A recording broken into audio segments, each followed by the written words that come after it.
Avez-vous envie de rugir de plaisir? Bienvenue sur la Minute Fauve, la petite sœur du podcast Âme Fauve. Je suis Sarah Zerbib, plaisirologue et psychologue, et je vous invite d'ores et déjà à vous abonner à l'émission pour enrichir votre vie intime, votre rapport au corps et votre sensualité. Je vous laisse avec l'épisode du jour. Aujourd'hui, j'avais envie de vous parler de la vie sexuelle et notamment de la vie sexuelle normale. Je mets des guillemets parce que c'est quelque chose qui a été très récurrent cette semaine dans des appels que j'ai eus, dans des rendez-vous que j'ai eus autour de finalement je ne suis pas normale, ma sexualité n'est pas normale. Et forcément, ça m'a interpellée d'entendre autant cette idée de sexualité normale alors qu'on est en 2022, alors qu'il y a de plus en plus de contes autour de la sexualité, il y a de la parole qui s'est libérée, etc. Et il y a toujours ce prisme de la sexualité normale qui pèse un poids énorme sur les femmes qui souffrent dans leur sexualité, mais aussi sur les hommes. Et je me suis dit que j'allais parler dans la Minute Fauve de cette fameuse sexualité normale. Qu'est-ce qu'il y a derrière cette sexualité normale? Derrière la sexualité qu'on appelle, à nouveau avec des guillemets, normale, en fait, c'est la pénétration qui se cache derrière. Parce que on a tous et toutes été élevés, éduqués, lobotomisé presque, c'est le mot qui me vient, avec cette idée qu'un rapport normal, ça se passe avec des préliminaires, une pénétration et se termine généralement avec l'éjaculation masculine. C'est le modèle prédominant. Et comme c'est le modèle prédominant qu'on a vu dans les films, qu'on voit dans les livres, qu'on entend et qu'on voit mais finalement partout, comme c'est le modèle prédominant, on se dit en fait c'est ça la norme. À ce moment-là où on en vient comparer sa vie intime, sa vie sexuelle avec ce qu'on voit de prédominant, que la souffrance vient se nicher. Parce que on se dit, ma vie sexuelle, ma vie intime, elle ne ressemble pas à ça. Donc je ne suis pas normale et donc je suis une outsider, un outsider. Je ne vis pas ce que la majorité vit et on en vient à s'isoler, à faire encore moins pour notre vie intime parce qu'on se dit, quoi que je fasse, quoi qu'il se passe dans ma vie intime, je ne pourrai pas vivre ce que les autres majoritairement vivent. Et c'est là où on en vient à cristalliser une situation, c'est là où on en vient à s'isoler comme je disais, mais surtout à ne pas oser en parler, à faire comme si de rien n'était, et puis à se dire mais en fait je sais que j'ai un problème, mais que j'ai rien trouvé comme solution jusqu'à maintenant, et que de toute manière je ne suis pas capable de faire ce que la majorité fait, donc autant laisser tomber. C'est un peu le foutu pour foutu. Dans ce podcast, j'ai vraiment envie de vous tendre la main et de vous dire le foutu pour foutu, c'est juste une partie de vous qui a peur de ne pas y arriver, de ne pas avoir les résultats, qui a peur de vivre sa vie un peu comme une condamnée. Et le message que j'ai envie de vous faire passer, c'est un message d'espoir. Il n'est jamais trop tard, il n'y a pas de situation entre guillemets trop compliqué, il y a juste des situations où on a trop de couches de protection. Et ces couches de protection qui se sont mises en place, elles font leur job, elles vous protègent d'une situation qui vous fait souffrir, c'est-à-dire l'absence de vie intime. Mais moins vous allez oser vous confronter à votre vie intime, moins vous êtes dans cette démarche de vous faire peut-être aider, accompagner, et plus vous allez avoir une absence de vie intime. Donc en voulant pas souffrir au départ par rapport à une situation, en fait vous obtenez plus de ce que vous ne voulez pas.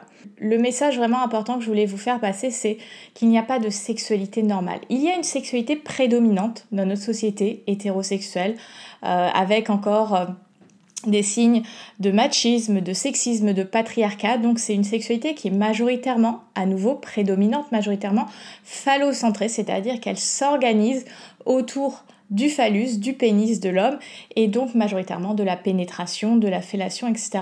Déjà, moi j'ai envie de vous inviter à arrêter de parler de sexualité normale. J'ai envie de vous inviter à parler de sexualité plaisir. Et là, aujourd'hui, peut-être que vous ne ressentez pas de plaisir dans votre vie intime, et c'est ok, mais il y a des solutions. Ressentir du plaisir, on peut être dans une créativité d'une nouvelle sexualité, c'est-à-dire une sexualité qui va peut-être s'éloigner du modèle prédominant. Ce n'est pas parce qu'on n'a pas le même modèle de sexualité que celle qu'on voit comme prédominante ou celle qu'on interprète comme prédominante, que ma sexualité a moins de valeur, ne peut pas me donner de plaisir. Et surtout autour de la pénétration, ce que j'entends beaucoup, c'est oui, j'ai un blocage, oui, j'ai mal, oui, je fais l'étoile de mer, etc.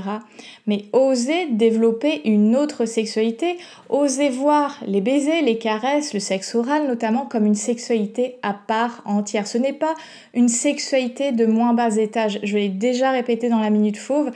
Et effectivement, les dires de Freud, comme quoi une femme mature psychiquement parlant est une femme qui doit, oui, il y avait une injonction, jouir vaginalement, c'est du bullshit. Comme j'ai déjà dit, le clitoris est le seul organe de plaisir féminin. Et le clitoris, il y a une partie externe, le gland du clitoris qu'on a à peu près tous une vision, mais après le corps du clitoris, qui fait quand même plus d'une dizaine de centimètres, est à l'intérieur et encercle le vagin. Donc je vous ai déjà parlé sur la chaîne YouTube de plusieurs manières, un petit peu pour explorer, et osez aller à la rencontre de cet organe de plaisir, puisque c'est le seul organe dans votre corps, mesdames, qui est dédié 100% à votre plaisir. Donc si ça ne passe pas par la pénétration, osez faire quelque chose d'autre, osez inviter, explorer avec votre partenaire une sexualité non pénétrative, une sexualité qui se base sur les doigts, sur la langue, peut-être avec des jouets intimes, mais osez essayer quelque chose. Tant qu'on n'a pas goûté à tel plat, on ne peut pas savoir si on aime ou si on n'aime pas. Mais comme vous vous dites, mais ce plat-là, il n'est pas très normal par rapport à ce que je vois de prédominant, bah non, je vais pas aller le goûter. Et en fait, vous vous freinez vous-même pour découvrir des nouveaux plats, tout simplement, des nouvelles saveurs. Et la sexualité, il y a autant de sexualité que de personnes sur cette terre. Et il y a des choses qui vous feront plaisir et à une autre femme ou une autre personne, ça ne leur fera pas spécialement grimper au rideau. Mais c'est ça la sexualité, c'est de construire un espace de partage et de plaisir avec son partenaire ou sa partenaire si vous êtes un homme et que vous m'écoutez. Donc la sexualité normale, ce n'est pas la sexualité pénétrative, ça on nous l'a fait croire puisque c'est un modèle majoritaire. La sexualité, c'est un espace, je le répète, de plaisir qui se co-crée à deux à travers de la bienveillance, de la communication, du respect. Bref, des valeurs humaines fondamentales pour pouvoir créer un espace d'intimité, qu'on soit ou pas dans un couple, qu'on soit ou pas dans une relation sentimentale. Pour pouvoir avoir une rencontre des corps sereine, ça demande de créer du lien d'humain à humain.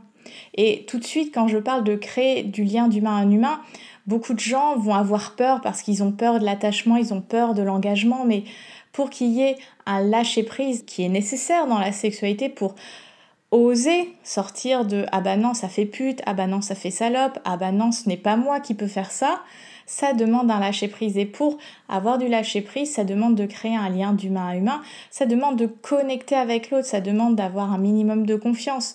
Donc moi l'invitation que je vous donne aujourd'hui dans la Minute Fauve, c'est d'arrêter de parler de sexualité normale, parler de sexualité plaisir et customiser votre sexualité. C'est comme l'intérieur de votre logement, décorer votre sexualité avec des pratiques qui vous font vibrer, qui vous donnent envie, qui vous rendent curieuse, que vous avez envie de savourer, accumuler, voilà, des petits bibelots dans votre sexualité.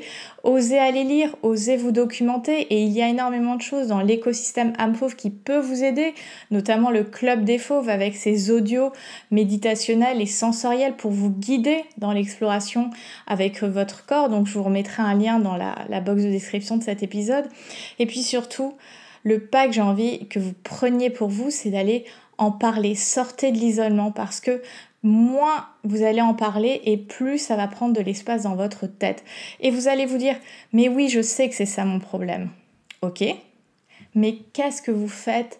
Comment vous vous engagez envers vous, envers votre plaisir pour nourrir une vie intime différente? Parce que votre plaisir, qu'est-ce qu'il attend? Il attend que vous le considériez comme important. Parce que finalement, l'expérience humaine, c'est ça. C'est d'être un être sensoriel, de s'incarner dans sa sensorialité, puisqu'on a un corps avec tout un tas de capteurs qui sont là pour nous faire vibrer, pour nous faire appréhender le monde. Et notre plaisir, n'attend que notre engagement, il n'attend qu'une chose, qu'on aille explorer et qu'on ose se connecter, ouvrir cet espace où ce plaisir pourra être exprimé, exploré, partagé, communiqué.